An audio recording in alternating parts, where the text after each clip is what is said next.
morning, everyone. If you're watching every day, today's Friday, so we're going to celebrate Friday by doing a little dance. Ooh. If this is just a random day that you're watching this, you can still do a little dance. Ooh. And then we're gonna shake it out a little bit, and we're gonna come to our mindful bodies, rest our hands wherever we're comfortable, our anchor spots, close our eyes. We're gonna breathe in, breathe out. Breathe in, breathe out, and just rest with yourself. Notice your natural pattern of your breath, and listen for the sound of the bell.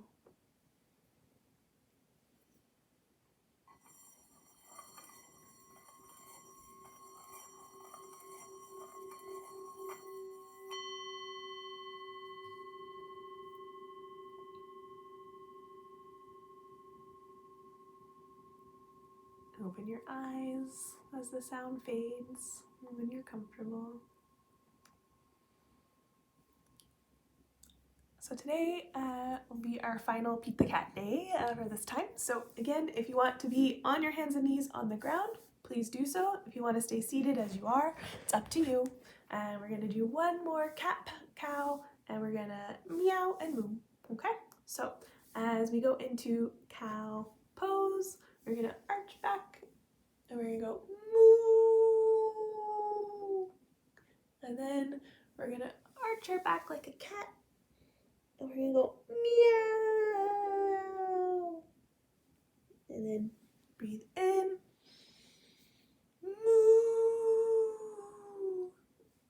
Breathe out. Meow. Meow. One more. Breathing in.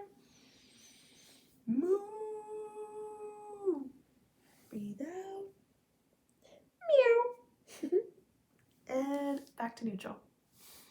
So you can sit up and pay attention to story time, get cozy, and I will see you when the story is done. Today we're reading Pete the Cat, Out of This World, written and illustrated by James Dean. It's a great day.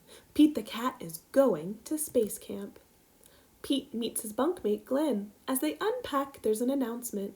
Welcome, space campers. Please head to the classroom. Your mission begins now. Time to suit up, says Pete. He and Glenn put on their uniforms and race to class. There's so many cool things to do and super neat stuff to see.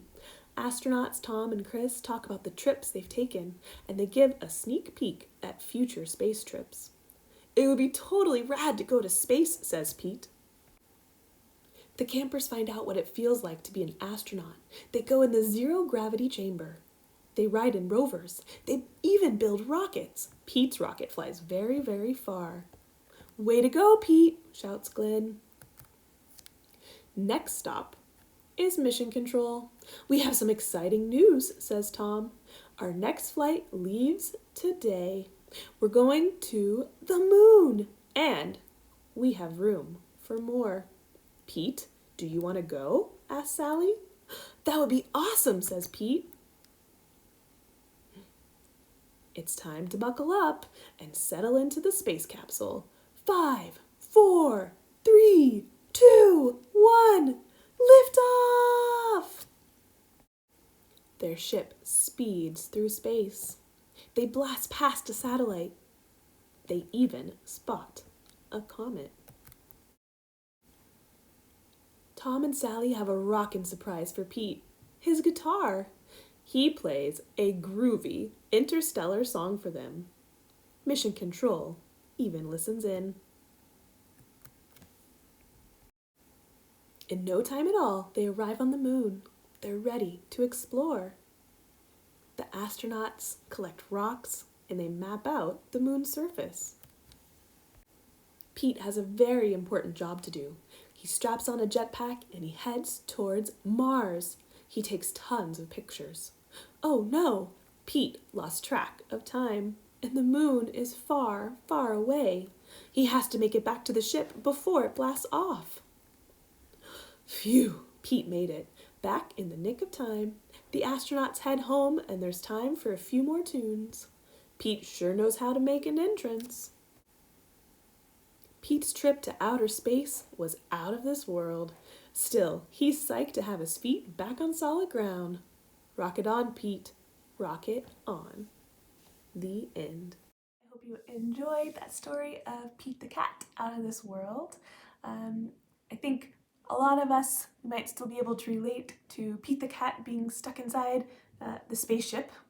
Because would that be easy if you're stuck inside a spaceship? No. And a lot of us, we may connect to that in a different way than when we used to. But being stuck inside a spaceship with just a few people for a long time, would that be easy? No, it'd be really hard. And it's hard for everyone, but what did Pete the Cat do? What did he and his friends? He pulled out a guitar and he played music. A lot of times art and our hobbies and things like this, in times that are stressful or we're scared, it can really help us. So what are you and your family doing? What ways are you expressing joy or expressing your sorrow with art? Are you drawing? Are you coloring? Are you singing? Are you dancing? What are you doing? So I hope you enjoy yourselves, enjoy your family, enjoy this weekend. Here in Canada, it's actually a 3-day weekend, so I won't be with you on Monday. I'll be back on Tuesday. So enjoy whatever way you're celebrating this weekend, and I love you all. Remember, you're loved, and so are they. And I'll see you again.